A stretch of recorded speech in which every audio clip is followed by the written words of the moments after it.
సజీవంగా ఉంచడానికి ఈ అవకాశాన్ని ఇచ్చిన దేవాలయానికి ముందుగా కృతజ్ఞతాస్తుతులు చెల్లిద్దాం. దేవునికి స్తోత్రం చెల్లిద్దాం.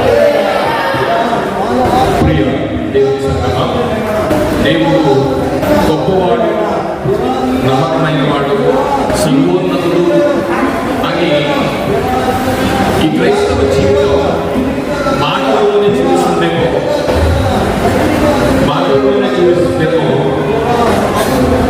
అది ఆయన శక్తిని ఆశ్రయించేవారిగా ఉండట్లేదేమో. ఈరోజు దేవుని యొక్క మాటల్లో మనం తెలుసుకున్నాం. పైగా మన పెద్దలలోనే మనం ఆయన కనపరుస్తున్నామా, లేక ఆయన శక్తిని ఆశ్రయించేవారుగా ఉండి మనం కనపరుస్తున్నాం అనేది ఖచ్చితంగా మన భక్తికి సంబంధించిన విషయం. నీ భక్తి మీద నీకున్న నమ్మకానికి సంబంధించిన విషయం అది. మనం చాలా మందిని పొగుడుతూ ఉంటాం. మీరు ఆయన గురించి ఇలా చెప్పారు నిజమేనంటే చెప్పారంటే అంటాం. ఒకవేళ నీ మానవ నైజంగా దేవుడిని కూడా ఆయన చాలా గొప్పవాడు, ఆయన సర్వోన్నతులని చెప్పుకుని ఆయన భక్తిని ఆశ్రయించకుండా, ఆయన భక్తి యొక్క శక్తిని తెలియకుండా నీ భక్తిలో నీకు భయపడుతున్నారేమో. ఇవాళ ఆయన శక్తి మనకు తెలియాలి, ఆయన శక్తి వెనుక భక్తి మనకు తెలియాలి. మన భక్తి మనకు తెలిసి ఎలాంటిదో ఆ భక్తిలో శక్తి ఎలా ఉండాలో మనం తెలుసుకుందాం. మన మాటలు కాదు కానీ నీకుగా ఏ మాటలు మాట్లాడినా మన సొంత ఆలోచనే. కానీ ఈ మానవ జీవితాన్ని సరిదిద్దాలనుకున్నాము. ఈ మానవ జీవితానికి టైం వచ్చినప్పుడు ఆ భక్తిలో ఉన్న శక్తిని నువ్వు ఆశ్రయించావా లేదనేది రుజువు చేసుకోవాల్సిన అవసరం మనకు ఉంది కాదా. ఎందుకంటే భక్తిగా ఉన్న మనం ఒక భయం మనకు కలిగినప్పుడు, ఒక ఆపద మనకు వచ్చినప్పుడు నువ్వు మనుషులను ఆశ్రయించడానికి ఎక్కువ ప్రాధాన్యత ఇస్తున్నావా, లేదా నీ భక్తి మీద నీకు నమ్మకం ఉందా, నీ భక్తి మీద ఆధారపడగలుగుతున్నావా, దేవునికి నమ్మకలుగుతున్నావా? ఒకవేళ భక్తే బాధలే, ఈ బాధ వచ్చినప్పుడు భయం వచ్చినప్పుడు భక్తిని పక్కన పెట్టి లోకాన్ని ఆశ్రయిద్దాం అనుకుంటే నీ భక్తి యొక్క శక్తి నీకు తెలియలేదు అనమాట. అంతేనా? ఒక విషయాన్ని మనం ఆలోచిద్దాం. ఎందుకంటే ఈరోజు నేనేం మాట్లాడాలనుకున్నానంటే, ఒక భక్తుడు ఉన్నాడు. ఆ భక్తుడు బైబిల్ గ్రంథానికే ఒక మూల స్తంభం లాంటి వాడు భక్తిలో. కానీ అలాంటి భక్తుడు ఒకరోజు తనకున్న బాధలతో, తనకొచ్చిన పరిస్థితులతో ఏం చేశాడంటే ఆ భక్తిలో ఉన్న శక్తిని కోల్పోయి మాట్లాడుతున్న మాటలు ఏంటంటే, మీరు యోబు గ్రంథం చూసినట్లయితే ఆ యోబు గ్రంథంలో ఉన్న 3వ అధ్యాయం అంతా ఏముంటుందంటే, యోబు గారు ఎంత గొప్ప భక్తుడో, ఆయన భక్తి ఎలాంటిదో మనందరికీ తెలుసు. కానీ అంతకు ముందు 3వ అధ్యాయంలో ఆయన కోల్పోయిన భక్తి మనకు కనిపిస్తూ ఉంటుంది. తర్వాత ఎప్పుడన్నా 3వ అధ్యాయం చదవండి, చాలా బలం వస్తుంది మనకి. ఎప్పుడు తెలిసినా మనకి భక్తి ఉంటే, లేదనుకుంటే యోబు గారే ఎంత అపనమ్మకంతో ఉన్నాడు భక్తి మీద, మనకెందుకు లేదని అనుకోకండి. బైబిల్లో ఉన్న భక్తుల యొక్క విషయాలను ఎందుకు చూపిస్తాడంటే, మనకి బైబిల్ వింటున్నా, బోధిస్తున్నా, చెబుతున్నా, చదువుతున్నా మనకు 3 విషయాలు ఉంటాయండి ప్రతి అంశంలోనే. ఏంటంటే ఎవరు చెప్పినా 3 అంశాలు మనకు కనిపిస్తూ ఉంటాయి. ఆ అంశంలో ఏం కనిపిస్తుందంటే, మనకి భక్తులు ఉంటారు, భక్తిహీనులు ఉంటారు. కానీ వాళ్ళకి తీర్పు ఎలా జరిగింది అనే దేవుని యొక్క ఆలోచన కూడా ఉంటుంది. ఇదే అంశం కదా, ప్రతి అంశంలో ఉంటాయి. మనం ఆ అంశాన్ని మనం ఆలోచించేటప్పుడు, వినేటప్పుడు, చెప్పేటప్పుడు కూడా అందులో మనం ఆలోచించాల్సింది ఏంటంటే, ఇదిగో భక్తులు ఎలా ఉన్నారు, భక్తిహీనులు ఎలా ఉన్నారు, దేవుడు వాళ్ళకి ఇచ్చిన తీర్పు ఎలా ఉంది అని మనం స్టోరీ బాగుందని సరిపెట్టుకోకుండా ఆ భక్తుల యొక్క జీవితాల్లోకి వెళ్ళి, నేను భక్తుడైన ఇలా ఉన్నానా, భక్తి జీవితంలో ఉన్నానా, భక్తిహీనతైన జీవితంలో ఉన్నానా అనుకుని, ఒకవేళ భక్తుడికి ఏం జరిగింది, భక్తిహీనుడికి ఏం జరిగిందని మనం ఆలోచించి భక్తి గల మార్గాన్ని మనం ఎంచుకోవాలి. అంతేగాని స్టోరీ బాగుంది, బాగా చెప్పారు, ఇది కాదు కావాల్సింది. మనం వింటున్న అంశంలో 3 ప్రధానమైన ఘట్టాలు ఉంటాయి. ఏమిటా ఘట్టం అంటే, ఒకటి భక్తుడిని చూపిస్తాడు, ఒక భక్తిహీనుడిని చూపిస్తాడు. అట్ ది సేమ్ టైం వాళ్ళిద్దరికి దేవుడిచ్చే స్క్రీన్ పేజ్ లో ఉంటుంది ప్రతి అంశం, అంతే కదా. ఆ అంశంలో మనం ఏం తీసుకోవాలంటే, ఇదిగో నా జీవితం ఇప్పుడు విన్న అంశంలో భక్తిహీనుడి జీవితంలో ఉందా, భక్తుడి జీవితంలో ఉందా? భక్తుడి జీవితంలో ఉన్నప్పుడు శ్రమ వచ్చిన దేవుడు వారిని రక్షించాడు. భక్తిహీనుడు వారి జీవితాన్ని అంతం వరకు సహించలేకపోయాడు కనుక నరకానికి వెళ్ళిపోయినట్టుగా మనకు అంశంలో కనిపిస్తుంటది. ఈ 2 చేసిన వాడు దేవుడు కనుక ఆ దృష్టితో మనం ఎక్కువ అంశాన్ని ఆలోచిస్తూ ఉండాలి. ఎవరు చెప్తున్నారనేది మనం వినకూడదు, అక్కడ మనిషిని చూడకూడదు. ఆ వాక్యము ఎవరు చెప్పినా దేవుని మాటలు కనుక ఆ మాటల్లోనికి వెళ్ళి, దేవుడిలోనికి వెళ్ళి ఏ భక్తుడి జీవితాన్ని అయితే చూపించాడో ఆ భక్తుడి జీవితం అలా ఉన్న వాళ్ళని సరి చేసుకోవడానికి ఈ క్రైస్తవ యాత్ర. నా పాయింట్ అర్థమైందని అనుకుంటున్నాను. మనం యోగ గ్రంథంలో 3వ అధ్యాయం చూసినట్టయితే ఆయనే ఏం చేస్తున్నాడంటే చాలా బాధపడుతున్నాడు. ఇప్పుడు ఇంటికి ఆ వాక్యంలో ఉన్న సారాంశం ఏంటంటే, అయ్యా అసలు నన్ను ఎందుకు పుట్టించావు నువ్వు అంటే, నేనేమంటానంటే అసలు నువ్వెవరు అడగడానికి? దేవుడు పుట్టించాడు అంతే. అదేనా సారాంశం? అదేనా? అయ్యా నేను ఎందుకు పుట్టించావు, ఇన్ని కష్టాలు పడ్డాను. కానీ యోగు గారు కూడా తన భక్తి మీద శక్తిని కోల్పోయి, తన భక్తి మీద ఉన్న శక్తిని కోల్పోయి మాట్లాడుతున్న నిస్సహాయతలో స్థితిలో ఉన్న ఆ పదాలు మనం వింటున్నాం. అప్పుడు వెంటనే ఆయన స్నేహితుడు ఆయన వచ్చాడు. ఆయన వచ్చి ఏం మాట్లాడుతున్నాడో ఒక మూలవాక్యంగా తీసుకుని చిన్న ప్రార్థన చేసుకుందాం. యోగ గ్రంథము 4వ అధ్యాయము 6వ వచనం. ఎలీఫజ్ అనే ఆయన స్నేహితుడు వచ్చాడు. ఎప్పుడైతే 3వ అధ్యాయం కంప్లీట్ అయిపోయింది, 3వ అధ్యాయం అంతా ఆయన నిస్సహాయ స్థితిని, తన భక్తిలో ఉన్న శక్తిని కోల్పోయి మాట్లాడుతున్న మాటలైతే, 4వ అధ్యాయం వచ్చేటప్పటికి, యోగ గ్రంథం 4వ అధ్యాయం వచ్చినప్పుడు తన స్నేహితుడు వచ్చి ఆయన అంటాడు, యోగు నువ్వు చాలా భక్తుడు కదా, నీ భక్తిలో ఉన్న శక్తిని నువ్వు ఎందుకు కోల్పోయావు? చదువుకుందామండి. ఏంటి? యోగ గ్రంథము 4వ అధ్యాయం 6వ వచనం. నీ భక్తి నీకు ధైర్యం పుట్టింపదా, నీ యథార్థ ప్రవర్తన. ఈరోజు మన అంశం ఏంటంటే, నీ భక్తి నీకు ధైర్యాన్ని పుట్టించదా? వాడ నీ భక్తి నీకు ధైర్యం పుట్టించదా? అలాంటి భక్తి చేస్తున్నావా మనం? ధైర్యంగా భక్తి చేస్తున్నావా? లేకపోతే ఆపద వచ్చినప్పుడు, ఆటంకం వచ్చినప్పుడు, కీడు సంభవించినప్పుడు నువ్వు భక్తిని సడలిపోయి భయపడుతున్నావా? నీ భక్తి నీకు ధైర్యం పుట్టించదా? ప్రియులారా, యోబు గారు గత పరిస్థితి మనందరికీ తెలుసు. ఆయన ఎంతో ధనవంతుడు, భక్తుడు, యథార్థవంతుడు. ఎన్ని కష్టాలు వచ్చినా ఓర్చుకున్నట్టుగా మనకు తర్వాత కనిపిస్తుంది. కానీ ఈ 3వ అధ్యాయంలో ఆయన సమస్త భక్తిని కోల్పోయి, ఆ భక్తిలో ఉన్న శక్తిని తెలియక నిస్సహాయ స్థితిలోకి వెళ్ళిపోయినట్టుగా మనకు కనిపిస్తూ ఉంటుంది. ఇది నాకు తెలిసి అందరి జీవితాల్లో ఉంటుంది. ఎందుకంటే చాలా భక్తిగా ఉంటాం, మనకి ఆపద రాని చెప్పు, ప్రాబ్లమ్స్ లేదని చెప్పు, చాలా కబుర్లు చెప్తూ ఉంటాం. అనబడ్డవాళ్ళకి ఆయన క్రిస్టియన్, నేను దేవుడిని, మా దేవుడు అంటే ఏంటనుకుంటాను తెలిసిన అని చెప్తాం. కానీ ఒక ఆపద వచ్చినట్టు మనకి ఏమన్నా పరిస్థితి, ఎమ్మెల్యే గారు కావాలి, తగ్గుకోలు ఎవరు కావాలి, దేవుడు లేదని చెప్పి కబుర్లు చెప్తామండి. మనం కూడా ఆపద లేదని చెప్పి ఏం మాట్లాడతామంటే, మా దేవుడు చాలా గొప్పవాడు, ఏదని ఇస్తాడు, ఆయన శక్తి మామూలు శక్తి కాదు. తీరా ఆపద వచ్చింది, ఆయన ఇప్పుడు ఎమ్మెల్యేగా ఉపయోగిస్తున్నాడు. నీ భక్తి నీకు ధైర్యము పుట్టించదా?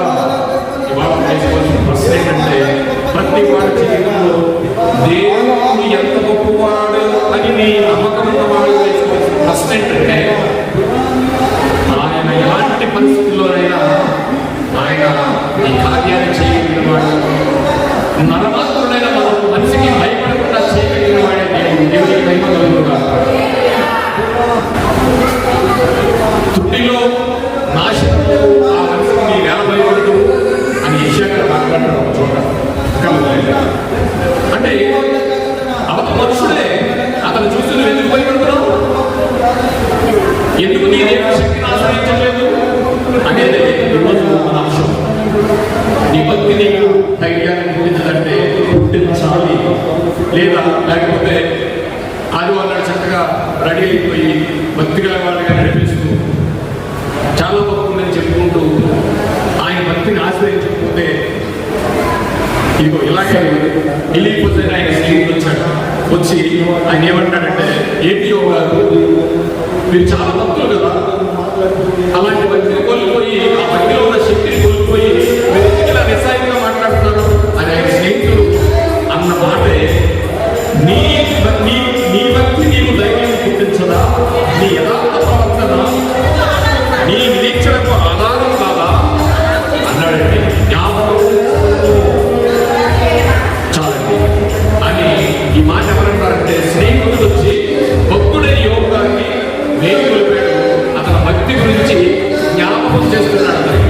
ఒకవేళ మనం కూడా భక్తులు అని చెప్పుకుంటూ ఆయన శక్తిని ఆశ్రయించకుండా భక్తుల్లా బ్రతికేస్తూ భక్తిగా కనిపిస్తూ ఆయన శక్తిని ఆశ్రయించకుండా ఉంటే ఇలా ఎలీఫజు గారు చెప్పినట్టే మనం కూడా సరిదిద్దుకోవాలి. ఓకే, మన భక్తి మనకు ధైర్యం ఇస్తుందా అనే ఒకవేళ ఇస్తే నీ బలహీనత పడిన సమయంలో బాధపడుతున్నావా, ధైర్యంగా ఉంటున్నావా అనేది మనకి కావాలి పిల్లలు. కానీ మన భక్తి దేవుని దృష్టిలో సరైనదేనా లేదా మనుషుల దృష్టిలో మనం భక్తులుగా కనిపిస్తున్నామా?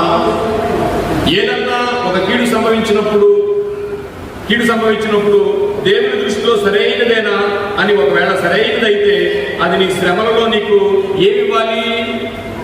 నీ భక్తి నిజంగా మనుషులు కనిపించేది కాకుండా నీ భక్తి దేవునికే కనిపించేదైతే, దేవుడు మెచ్చుకునే భక్తి అయితే నీ శ్రమలో నీకేమివ్వాలి? ధైర్యాన్ని ఇవ్వాలి. అలాంటి ధైర్యాన్ని మనం ఎలా కోల్పోతున్నామో. ఎందుకంటే ఎలాంటి బాధలోనైనా దేవుణ్ణి ఆశ్రయించేవాడే దేవుని యొక్క భక్తుడైన వాడు. ఇంత గొప్ప యోగు గారు కూడా తన ధైర్యాన్ని, భక్తిలో ఉన్న ధైర్యాన్ని కోల్పోయి మాట్లాడుతున్నప్పుడు ఎలీఫజు అంటే మన భక్తి కూడా మనల్ని మనుషులు కనిపించే భక్తిగా ఉందా లేకపోతే దేవుడు ఇష్టపడే భక్తిగా ఉందా మనం చూడాలంటే ఈ చదవబడిన వాక్యాన్ని బట్టి నీ భక్తి నీకు ధైర్యం పుట్టించదా, నీ యథార్థ ప్రవర్తనని నిరీక్షణకు ఆధారం కాదా అన్న వాక్యాన్ని బట్టి మూలవాక్యంగా చిన్న ప్రార్థన చేస్తున్నాం. చాలా భక్తితో ఈరోజు భక్తిలో ఉన్న ధైర్యాన్ని మనం ఎలా తెచ్చుకోవాలి అనే విషయంలో మనం వెళుతూ అందరూ ఆలయానికి వచ్చినప్పుడు మన ప్రవర్తన ఎంత జాగ్రత్తగా చూసుకోవాలో, ఆయన పుటం పెట్టిన మాటల్ని మనం ఎలాగా ఆశ్రయించాలో చిన్న ప్రార్థన చేసుకుందాం. ప్రియులారా, పరిశుద్ధుడా, ప్రేమగల తండ్రి, మహోన్నతుడా, మీకు స్తోత్రాలు నాయన. గతించిన కాలం అంతట్లోని అనేక విషయాలు మాతో మీరు మాట్లాడారు. ఇప్పటికే వారం మా జీవితాలను సరి చేసుకుంటున్నాం. ఈ రోజు కూడా ఒక ప్రాముఖ్యమైన అంశాన్ని మా ముందుంచారు. అది క్రైస్తవ జీవితానికి, క్రైస్తవ దైనందిన జీవితానికి చాలా ప్రాముఖ్యమైనది. ఈ ప్రాముఖ్యమైన విషయాన్ని మీరు మాతో మాట్లాడండి, మాకు ధైర్యాన్ని ఇవ్వండి. ఇగో ఈ భక్తి నీకు ధైర్యాన్ని పుట్టించదా అని మాతో ఈరోజు మాట్లాడుతున్నారు. ఇంతవరకు మేము ఏదైనా భక్తిని కోల్పోయి అధైర్యంతో అనేకమైన లోకంలో ఉన్న సందర్భాలకు మేము భయపడుతుంటే ఈరోజు నువ్వు ఉన్నావు మాకు అనే ఆ భక్తిలో ఉన్న శక్తిని ఆశ్రయించే భక్తిని మాకు దయచేయండి, నడిపించండి. అల్పుడనైన నేను ఇగో నీ పిల్లలకు నీ నోటి పూరగా కొన్ని మాటలు వినిపిస్తుండగా నాకును వింటున్న నీ పిల్లలకు సమయోచితమైన జ్ఞానాన్ని దయచేయండి. అలాగే నాకును వింటున్న పిల్లలకు నీ కుమారుడు పరిశుద్ధాత్మ సహాయం మాకు దయచేసి ఈరోజు మా భక్తిని మేము పరీక్షించుకుని ఆ భక్తిలో ఉన్న అధైర్యాన్ని వదిలి ధైర్యాన్ని తెచ్చుకునే ఒక పరీక్షను మా ముందుంచారు. నీకు కృతజ్ఞతాస్తుతులు చెల్లిస్తున్నాం. ఆయన పరిశుద్ధాత్మ సహాయం మాకు దయచేసి నడిపించమని ఈ చిన్న ప్రార్థన యేసు వారి ప్రశస్తమైన నామంలో మిక్కులు వినయంతో బ్రతిలాడి వేడుకొనుచున్నాము తండ్రి. ఈ భక్తి నీకు ధైర్యాన్ని పుట్టించదా? అందుకే తిమోతి గారితో మాట్లాడుతూ పౌలు గారు ఏమంటున్నాడంటే, తిమోతి గారికి రాసిన 2వ పత్రిక 3వ అధ్యాయము 5వ వచనం, పైకి భక్తి గలవారమై ఉండి దాని శక్తిని ఆశ్రయించని వారై ఉందురు. ఇది ఎందుకు మాట్లాడుతున్నాడంటే, అప్పుడే పౌలు గారు తిమోతికి చెప్తున్నాడు, ఆయన ఒక కాలం వస్తుంది, ఆ కాలంలో చాలా మంది భక్తులుగా చలామణి అవుతారు కానీ దేవుని యొక్క శక్తిని ఆశ్రయించరు. ఎందుకంటే వారిలో ఉన్న భక్తి సడలిపోతుంది.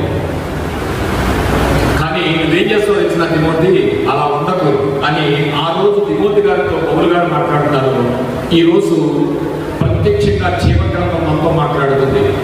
ఏం మాట్లాడుతుందంటే, పైకి భక్తి గల వారమై ఉండి దాని శక్తిని ఆశ్రయించని వారినై ఉందురు అంటే ఇగో రాబో రోజుల్లో ఇలా ఉంటారు అనే విషయాన్ని స్పష్టంగా మనకి జీవగ్రంథం తెలియజేస్తుంది. అంటే దాని అర్థం ఉన్నావా అని అడగలేదు, ఉందురు అంటే 2000 సంవత్సరాల క్రితమే తిమోతి గారితో పౌలు గారు మాట్లాడుతున్నమాట.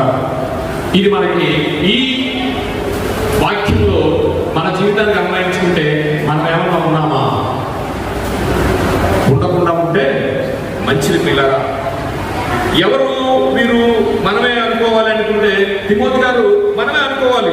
రాబోయే దినాల గురించి, అంచె దినాల గురించి మాట్లాడుతూ పౌలు గారు చెప్పిన మాట ఖచ్చితంగా మన జీవితంలో రాబో కాలంలో ఇలాంటి వాళ్ళు వస్తారని ఆయన పలికిన మాటలు. ఈరోజు దేవుడు మనలను జ్ఞాపకం చేసుకునేది ఏంటో తెలుసా? నిజంగా మనకు భక్తి ఉందా లేదా? భక్తి ఉంటే దాని శక్తిని ఆశ్రయిస్తున్నావా లేదా? భక్తే కష్టాలే అనుకుంటున్నావా? దేవుడు అలాంటి వాడు కాదు. నీ భక్తిలో ఉన్న నువ్వు పనిచేసిన కాడ నీ కూలి ఇవ్వకపోవచ్చు. లోకంలో నిన్ను నీ యొక్క నిజాయితీని మనుషులు పూర్తిగా గమనించకపోవచ్చు. అది నీ నిజమైన భక్తిని ఒక్క ఇంచు కూడా ఆయన మర్చిపోవడం పిల్లల. తాత్కాలికంగా నీకు కష్టాలు కలగచ్చేమో కానీ ఆయన నమ్మదగిన వాడు. దేవునికి మహిమ కలుగును గాక. ఒక్క ఇంచు కూడా నీ భక్తి సరైనదైతే దాంట్లోంచి ఎప్పుడు కూడా నీకు వృధా కాదు. ఈ లోకం మాత్రం నేను చాలా గొప్పవాడన్నది వృధాగా చేసేస్తుంది. అందుకే ఎలీఫస్ గారు అన్నాడు, యువ గారు మీరు చాలా భక్తులు కదా, ఎందుకు మీరు ఎలా అయిపోయారు? ఈరోజు మన జీవితాల్లో కూడా చాలా భక్తిగా ఉంటాం అనుకుంటాం. ఆ భక్తిని ఒక్కొక్కసారి కోల్పోతాం. మన ఎదురుకుండా కనిపిస్తున్న ఆ ఎర్ర సముద్రం లాంటి కొన్ని విషయాలు కనిపిస్తూ ఉంటాయి. వాటిని చూసి మనం ఏం చేస్తామంటే లోకాన్ని ఆశ్రయిస్తాం కానీ దేవుణ్ణి ఆశ్రయించము. అలాంటి పరిస్థితి ఇక్కడున్న ప్రతి వాడికి వస్తుంది. ఈ రోజు ఆ విషయంలో మనం ఎడ్యుకేట్ అవ్వాలి. ఈ భక్తి నీకు ధైర్యాన్ని పుట్టించదా? ఎంత అసాధ్యం అనుకున్న సమస్య అయినా సరే నీ భక్తిని లో ఉన్న శక్తిని బట్టి దేవుడు ఏం చేస్తాడు తెలిసిన?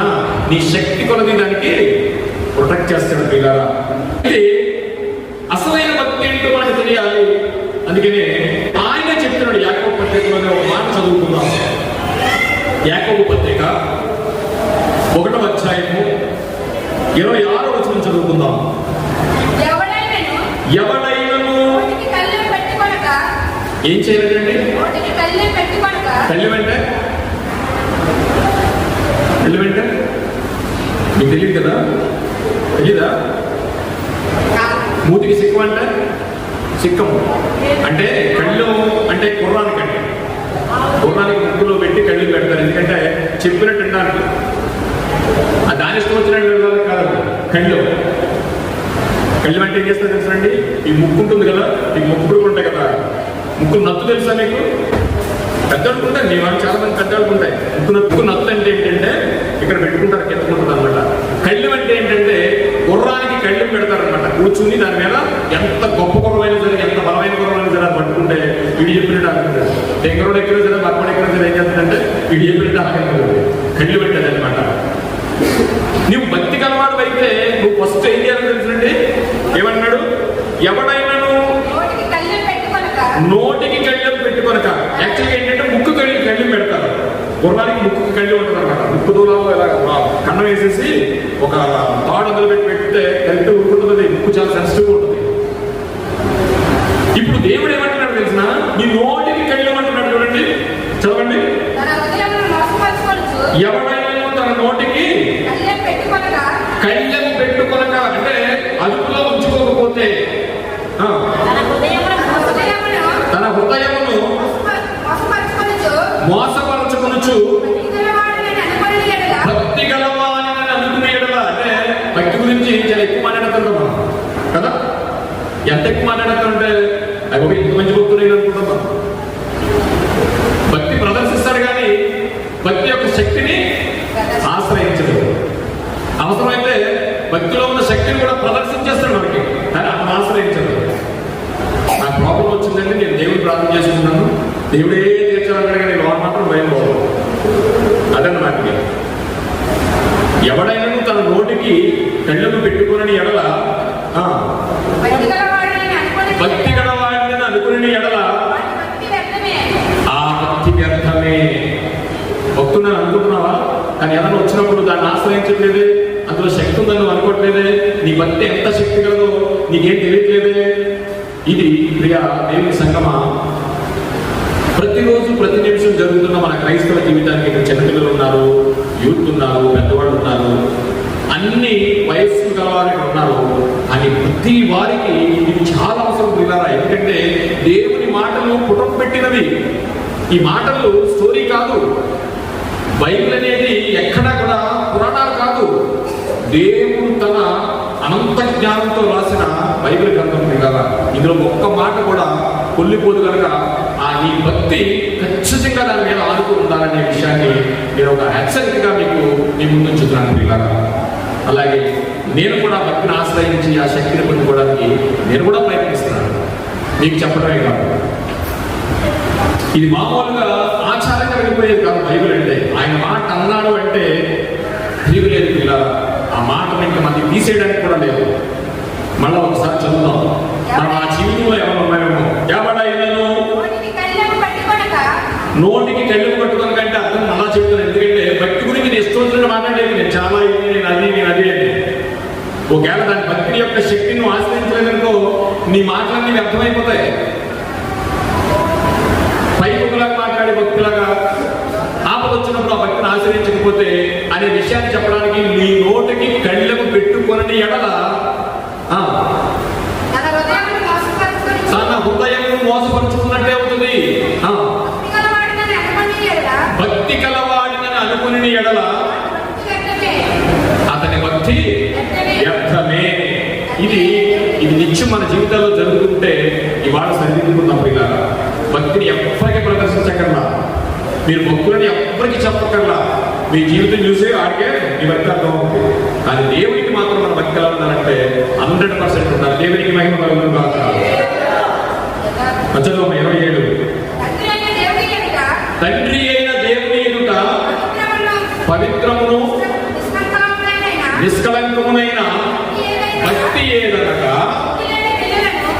అంటే భక్తిలో నేను భక్తుని అని చెప్పుకోవడం కాదండి. ఈ భక్తిలో సత్క్రియలు కూడా ఉండాలనే విషయాన్ని చెప్తున్నాడు అనమాట. భక్తుడివే నీ అంతా నువ్వు 6 మానవ శుక్రవారం మానవ తెల్లవాడు లేచేస్తావు, అన్ని ఎదురెత్తావు, వాటిని ఎదురెత్తావు, అన్ని చేసేస్తావు. కానీ అందులో ఏముండాలి?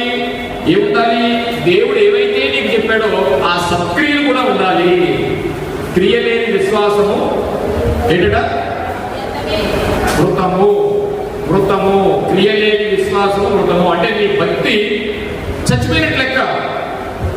ఏమి లేకపోతే నీ ఎంతకు నువ్వు ఆదివారం నాడు ఉదయాన్నే లెగిసిపోయి నీ ఎంతకు ప్రార్థన చేసేసుకుని నీ ఎంతకు చేసుకుని వచ్చేసి వెళ్ళిపోయి మళ్ళా శుక్రవారం వచ్చి ఇలాగ వెళ్ళిపోతా ఉంటే అది విశ్వాసమే కదా. ఆ విశ్వాసం అట మృతం అట. సత్క్రియలు ఉండకపోతే, క్రియలు లేని విశ్వాసము మృతము అన్నాడు. మృతం అంటే చచ్చిపోతే లెక్క. అందుకే మన పాట ఉంది కదా, జీవించుచున్నావన్న పేరు ఉన్నది, మృతుడవే నీవు మృతుడవే నీవు మృతుడవే. ఏ స్థితిలో నుండి జ్ఞాపకము తెచ్చుకొని మారు మనసు పొంది ఆ మొదటి క్రియలు చేయుమన్నా, ఆ మొదటి క్రియలు చేయుమన్నా. జీవించుచున్న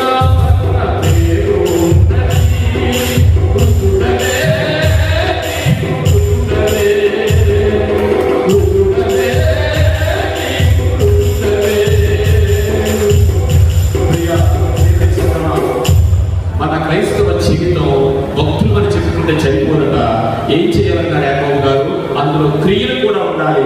ఆ క్రియలు ఎలాంటివై ఉండాలంటే, నీవు నిజంగా భక్తుడు అయితే ఆ భక్తిలో ఉన్న శక్తిని ఆశ్రయించాలనుకున్నప్పుడు ఆ భక్తికి సంబంధించిన కొన్ని క్రియలు కూడా ఉన్నాయి. ఆ క్రియలు చేస్తేనే నీ విశ్వాసం బ్రతుకుద్ది. ఆ క్రియలు లేకపోతే నీ విశ్వాసము చనిపోయిన వాడితో సమానమని యాకోబు గారు మాట్లాడుతున్నారు. 27 మన చదువు. తండ్రి అయిన దేవుని ఎదుట పవిత్రమును నిష్కళంకమైన భక్తి ఏదనగా దిక్కులేని పిల్లలను వెధవరాండ్రను వారి ఇబ్బందులలో పరామర్శించుటయు. అసలు ఇదండి, ఇవన్నీనండి. వెధవరాలను చూడడం, దిక్కులేని వాళ్ళని చూడడం, వికలాంగులకు బళ్ళు ఇవ్వడం క్రైస్తవుల కంటే హిందువులు బాగా చేస్తారండి. ఇది నేను తప్పదు. ఎందుకంటే ఇవన్నీ అందరూ చేయలేదా? ప్రమాణం చేస్తారు. కానీ ఆ లోకము చేస్తుంది, అలాంటి నువ్వు చేస్తున్నావు. కానీ లోకానికి నీకు భక్తిలో ఉన్న తేడా ఏంటో తెలుసా ప్రియులారా? తండ్రి అయిన దేవుని ఎదుట నిష్కళంకమును భక్తి ఏదనగా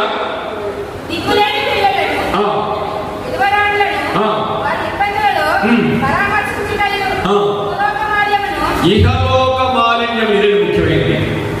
ముందు చదువుకున్న 2 మాటలు లోపమంతా చేస్తుంది. మీరు విద్య దగ్గరికి వెళ్ళండి. ఇప్పుడు విద్య దగ్గరికి వెళ్తే ఎంతమంది వస్తారు తెలుసానికి? దుప్పట్లు మంచి పెట్టేవాడు, భోజనాలు మంచి పెట్టేవాడు, ఎంతో మంది అన్యులు. కానీ ఇవన్నీ చేసేస్తే పరలోకం వస్తాడంటే నో, నెవర్. కానీ నీకు అంటే మనకు లోకానికి తేడా ఏంటంటే, ఇదిగో ఈ భక్తి తండ్రి దేవుని ఎదుట ఎలా ఉండాలట? ఇహలోక మాలిన్యమును తనకంటకుండా. ఇది ముఖ్యమండి. ఇహలోక మాలిన్యాన్ని ఎప్పుడైతే నువ్వు అంటించుకోకుండా నీ భక్తిని కొనసాగిస్తున్నావో నీ భక్తి యొక్క శక్తి నీకు అర్థమవుతుంది. దేవునికి మహిమ కలుగుతుందా?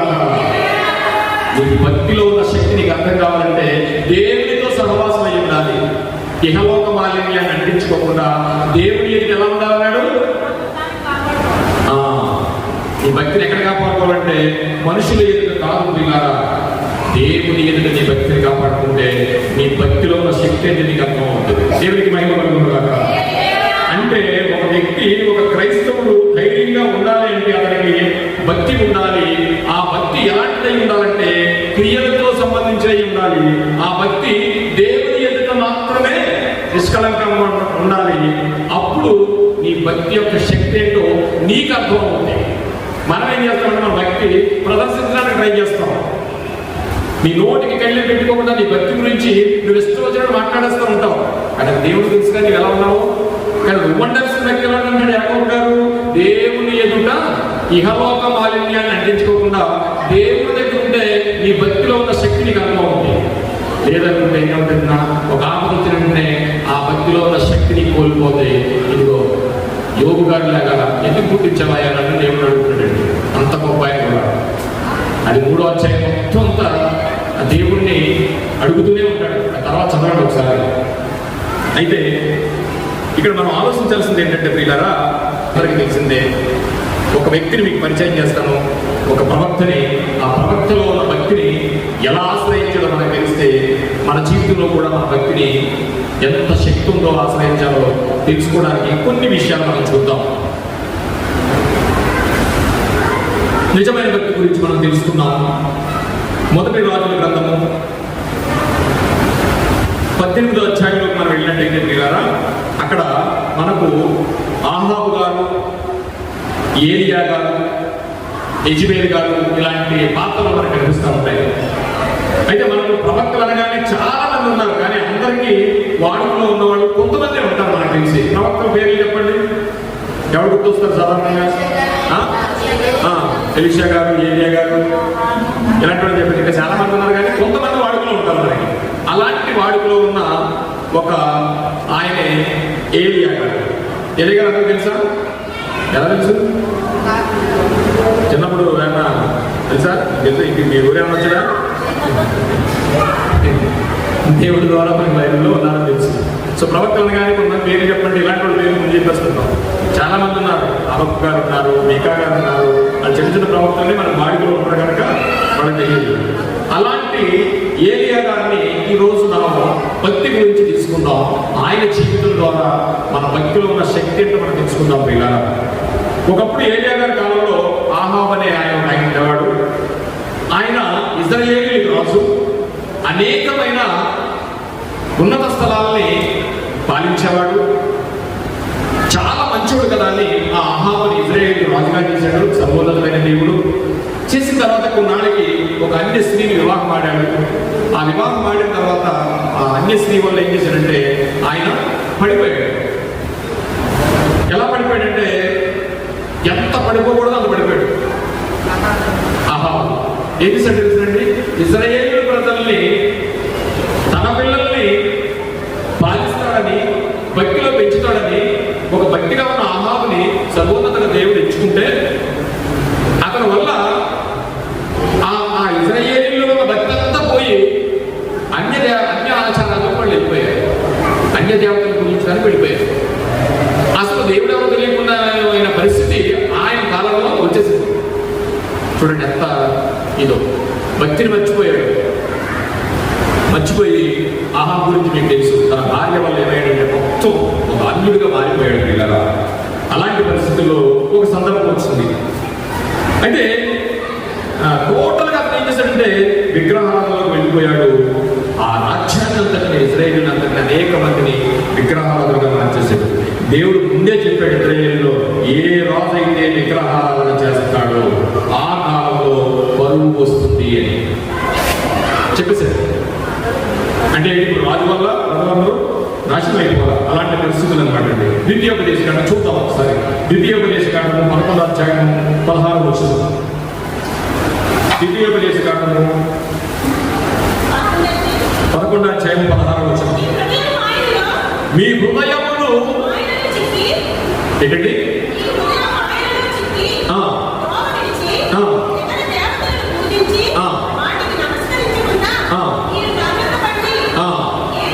చూడండి, దేవుడు ముందే చెప్పేశాడు, ఏ రాజు వలన కూడా ఇగో ఇశ్రాయేలీయులారా మీరు ఏ పరిస్థితులు వచ్చినా సరే ఇతర దేవతలకు పూజించకండి అనే విషయాన్ని కరాఖండిగా దేవుడు ద్వితీయోపదేశకాండంలో చెప్పేశాడు. మీ హృదయాలు కలవపడనివ్వకండి చెప్పేశాడు ఆయన. మీరు జాగ్రత్త పడుడని ప్రజలకు చెప్పాడు, రాజుకు చెప్పాడు, మొత్తం ధర్మశాస్త్రంలో చెప్పేశాడు. లేని ఎడల యెహోవా నీ మీద కోపపడి, చాలండి, కరువు అంతా మీకు తెలిసిందే. ఆ కరువు వచ్చింది, ఏలియా గారు కరువులో చాలా తిరిగారు. సో ఇవన్నీ పక్కన పెడితే దేవుడు చెప్పినట్టే కరువు వచ్చింది. ఏలియా గారేమో పోషించబడ్డారు, కాకుల చేత పోషించబడ్డాడు. చూడండి, ఇది కాకుల చేత పోషించబడ్డాడు, ఏలియా గారు కాకుల చేత పోషించబడ్డాడు అని అర్థం కదా మనం. కానీ దాంట్లో ఎంత అద్భుతమైనది ఏంటంటే ఆయన భక్తి ఆయనకి ధైర్యాన్ని ఇచ్చింది కనుక కాకుల చేత ఏలియాని పోషించాడనే విషయాన్ని మన జీవితంలో కూడా అప్లై చేసుకోవాలి. ఆ రోజు ఆయన పోషించిన దేవుడు ఈ రోజు మనం పోషించిన, ఆ రోజు బయలుదేవతల నుంచి కాపాడిన దేవుడు ఆఫ్రాలు కొంతమంది మనుషుల చేత వాళ్ళని కాపాడినా నీ భక్తి నీకు ధైర్యాన్ని పుట్టించట్లేదా? పుట్టించాలి. దేవునికి మహిమ కలుగును కాక. ఏ వ్యక్తికి భయపడాల్సిన అవసరం లేదు పిల్లల. తాత్కాలికంగా నీ భక్తి కొంచెం సడలిపోతేమో, కానీ నువ్వు వెలిగింపబడ్డావు కనుక ఏ పరిస్థితుల్లో కూడా మనం పడిపోకూడదండి. ఏ విషయంలో కూడా మనం పడిపోకూడదు. ఎందుకంటే భక్తి యొక్క జీవితాన్ని మనం చూసుకోవాలి. ఎందుకంటే ఆయనకు నచ్చితే పరలోకం ఇస్తాడు. నీ భక్తి నచ్చకపోతే ఆయన పరలోకం ఇప్పటి పిల్లల. ఆ కాలంలో ప్రజలు నిలువెచ్చని జీవితానికి వెళ్ళిపోయారు. ఎవరి ద్వారా? అహాబు ద్వారా. నిలువెచ్చని వచ్చిన జీవితానికి వెళ్ళిపోయి అక్కడ ఎంతమంది అందరూ ఇశ్రాయేలీలే, అందులో యూదులు ఉన్నారు, ఇశ్రాయేలీలు ఉన్నారు. కానీ వారందరూ ఏమైపోయారు? భక్తి కాస్త పోయింది, బయలుదేవతల గురించి మొదలు పెట్టారు. అంటే ఒక పక్క రాజు అహాబు విగ్రహారాధన చేస్తుంటే ప్రజలందరూ ఏం చేస్తారండి? దాన్ని ఆచరిస్తారు. ఒక పక్క ఏలియా గారి పరిచర్య అలాంటి తరుణంలో ఏలియా గారు మాట్లాడిన ఒక మాట చూడాలండి. ఎందుకంటే ఒక పక్క ప్రవక్తగా ఏలియా గారు ఉన్న కాలం అది, అహాబు గారు యెజ్బెల్ గారు పరిపాలిస్తున్న కాలం అది. ఆ కాలంలో ప్రవక్త అక్కడ దైవజనుడు ఎవరు? ఏలియా గారు. ఆ ఏలియా గారు ఏమంటారు ఒకసారి చూద్దాం. మొదటి రాజుల గ్రంథము 18వ అధ్యాయము 21వ వచనం. ఏలియా జనులందరి దగ్గరకు వచ్చి, ఎన్నాళ్ళు మట్టుకు మీరు రెండు తలముల మధ్య తడవలాడుచుందురు. అంటే ఈ మాట ఎందుకు ఉపయోగిస్తున్నాడంటే వాళ్ళందరూ ఎవరనుకుంటున్నారు? ఇశ్రాయేలీయులు, దేవుని యొక్క విధులను కట్టడలను తెలిసిన వారు. కానీ ఏమైంది? అహాబు పరిపాలన అన్యాచారంలో వెళ్ళిపోయింది కనుక అక్కడ ఏం జరిగింది తెలుసండి? అందరూ కూడా ఇటు యెహోవాని నమ్ముతూ ఉన్నారు, అటు బయలుదేవతని నమ్ముతూ ఉన్నారు. వీళ్ళ ఆ రాజ్యం యొక్క ఇశ్రాయేలు పరిస్థితి ఏమైపోయింది? నిలువెచ్చని స్థితిలోకి వెళ్ళిపోయింది. కానీ ఏలియా గారు ఏమంటారంటే, ఒరే బాబు ఈ చచ్చిపోతే చచ్చిపోండి, లేదా బతకండి. నిలువెచ్చని స్థితి అంటే అర్థం తెలిసిన? నిలువెచ్చని అంటే ఇప్పుడు బతుకున్నవాడు పట్టుకుంటే వేడుకుంటారా? ఉంటారా? జ్వరం వస్తే ఇంకా వేడిగా ఉంటారు. చచ్చిపోయిన పట్టుకుంటే చల్లగా ఉంటాడు. అది నా అర్థం. నువ్వు చల్లగానైనా ఉండు, వెచ్చగానైనా ఉంటే అర్థం ఏంటనుకుంటున్నారు? ఏసీలో ఉంటూ లేదా బయట ఉంటాను కదా అర్థం.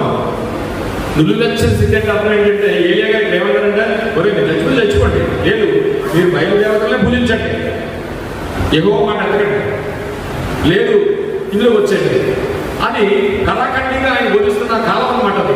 అందుకే ఆయన అంటున్నాడు, జనులందరి దగ్గరికి వచ్చి ఎన్నాళ్ళ మట్టుకు మీరు రెండు తలంపుల మధ్య తడబడుచున్నారు. యెహోవా దేవుడైతే ఆయన అనుసరించుడి, బయలుదేవుడైతే వారిని అనుసరించుడి అని ప్రకటన చేయగా జనులు ఆయనకు ఒక్క మాటనైనను పలుకకపోయి. ఎందుకంటే దేవుడి గురించి తెలిసిన ఇశ్రాయేలీయులు వాళ్ళు. ఇప్పుడు ఏమైంది? బాగురాకుని అందరూ కలిసిపోయారు. కలిసిపోతే అన్నీ బాగున్నాయి. ఇప్పుడు కుర్రాడు తీసుకొచ్చి మీరు సువార్త చెప్పిన నేర్వల్ గారు వెళ్ళి కుర్రాడు వస్తున్నాడు. ఆ రోజు ఏం చేసేవాడు? చక్క ఫ్రెండ్స్ కూర్చొని సిగరెట్ వరకు మందు అవుతుండేవాడు. ఇక్కడికి వచ్చిన ఏం చెప్తున్నాడంటే ఇప్పుడు దాఖలా బాబు అని చెప్తున్నాడు. ఇచ్చే రకం అవుతాడు అవునా? ఇప్పుడు వీళ్ళకేమైంది? ముందు నియమ నిబంధనలతో ఉండేవారు ఇశ్రాయేలీయులు అందరూ. ఎప్పుడైతే రాజు పరిపాలన అహంకార పరిపాలన కరెక్ట్గా లేదు కనుక వాళ్ళందరూ సిగరెట్ మొదలెట్టారేమో, మందు దాకా మొదలెట్టారేమో. ఇది బాగుంది. అప్పుడప్పుడు మళ్ళీ యెహోవా అంటారు వచ్చి. అర్థమైందా? అందుకని ఏలియా గారికి కోపం వచ్చింది. కోపం వచ్చిన బాబు మీరు అలాగైనా ఉండండి, ఇలాగైనా ఉండండి, చల్లగానైనా ఉండు, వెచ్చగానైనా ఉండు, వెచ్చని స్థితి సోదరా, చల్లగానైనా ఉండు, వెచ్చగానైనా ఉండు, వెచ్చని స్థితి సోదరి.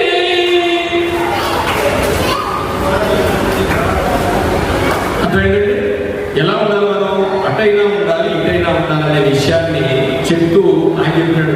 అందుకే చెప్పాడు, అన్యాయము చేయువాడు అన్యాయము చేయని పరిశుద్ధుడైన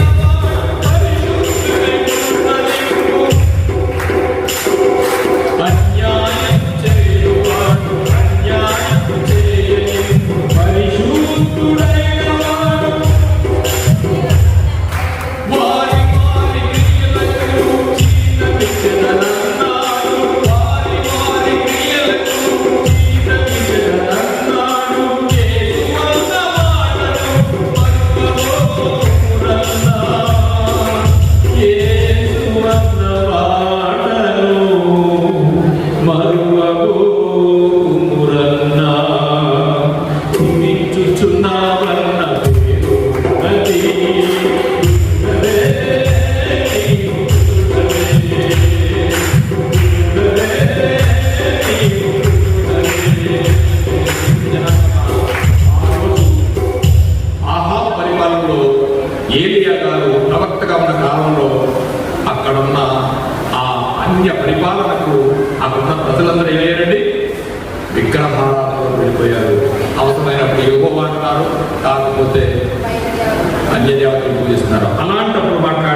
అప్పుడు ఏలియా జనులందరి దగ్గరకు వచ్చి, ఎన్నాళ్ళ మట్టుకు మీరు రెండు తలంపుల మధ్య కడవలాడుచుందురు?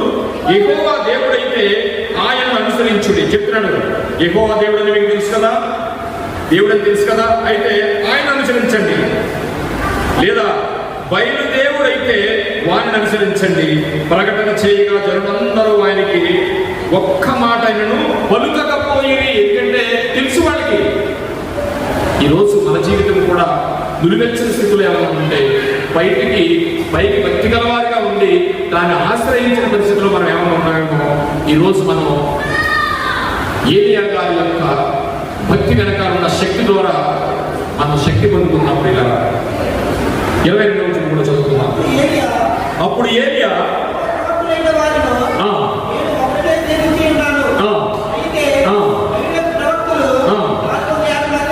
చూడండి ఎంతమంది దేవతలు ఉన్నారంటే అప్పటికి.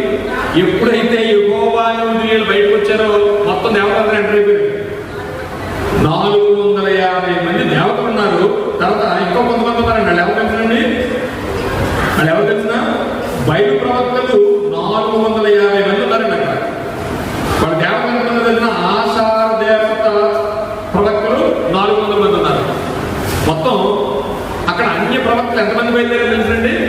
ఎప్పుడైతే అతని పరిపాలన ఇజ్రాయేలు నుంచి అహాబు పరిపాలన మారిపోయిందో వెంటనే ఎంటర్ అయిపోయారు. అదే ఇజ్రాయేలీలు ఆ విగ్రహాలుగా మారిపోయారు. అక్కడ నుంచి 450 మంది బయలు ప్రవక్తలు ఉన్నారట. ఆషాఢ దేవతను ఒక ఆవిడ ఉంది అక్కడ. ఆవిడ కూడా 400 మంది ఉన్నారట. అయితే ఈ 400 మందిని ఆషేరు దేవత పక్షాన ఉన్నప్పుడు యెహోవా దేవుడని ఒక ప్రక్క ఏలియా గారు తన భక్తి తెలిసిన వాడిగా నిలబడ్డాడండి. నిలబడి సవాల్ చేస్తున్నాడు ఆయన. ఎందుకట మనం చేయగలుగుతున్నామా దేవుడి విషయంలో? దేవుణ్ణి మహిమపరచడానికి, దేవుడిని గలపరచడానికి నీ జీవితాన్ని అంటే మనం బయటపరచాలంటే వెళ్ళి గొడవ పెట్టుకోమని కాదు, తొడగొట్టామని కాదు. నేను అనేది ఏంటంటే నీ భక్తిని ప్రదర్శించగలుగుతున్నావా? ఒక ఆపద వచ్చింది, ఒక వ్యక్తి వల్ల కొన్ని ప్రాబ్లమ్స్ వచ్చాయి మనకి, కానీ నీ జీవితంతో నా దేవుడు నాకు చూసుకుంటాడని నీ క్రైస్తవ జీవితాన్ని చూపించగలుగుతున్నావా అంటే ఖచ్చితంగా ఆయన కార్యం చేస్తాడు. పిల్లరా, దేవునికి మహిమ కలుగుతున్నా. అలాంటి జీవితమే ఇక్కడ ఏలియా గారు. ఏలియా గారు అనగానే మనకి బైబిల్లో మాట్లాడితే అంటే ఆయన గుర్తొస్తాడు. ఎవరికైనా రోషము కలిగిన ప్రవక్త. తన రోషాన్ని ఎందుకు ఈ బయలుదేవతలు సంబంధించిన బయలు ప్రవక్తల దగ్గర 450 మంది దగ్గర ఆయన సవాల్ చేశాడంటే అతని భక్తి యొక్క శక్తి ఏంటో అతనికి తెలుసు. ఆయన ఎవరిని పూజిస్తున్నాడో ఆయన యొక్క శక్తి ఏలియా గారికి తెలుసు. ఈ రోజు ఏలియా గారి యొక్క భక్తి ద్వారా మనకు తెలియాల్సింది ఏంటంటే నీ భక్తి నీకు ధైర్యాన్ని పుట్టించదా? నీ భక్తి ఖచ్చితంగా నీకు ధైర్యాన్ని పుట్టించాలి. అలాంటి స్థితిలోకి మనం వెళ్ళాలి అంటే భక్తి గురించి మనకు తెలియాలి కదా. అందుకని ఆయన అంటున్నాడు, అప్పుడు ఏలియా ఆహాజుకు చూడండి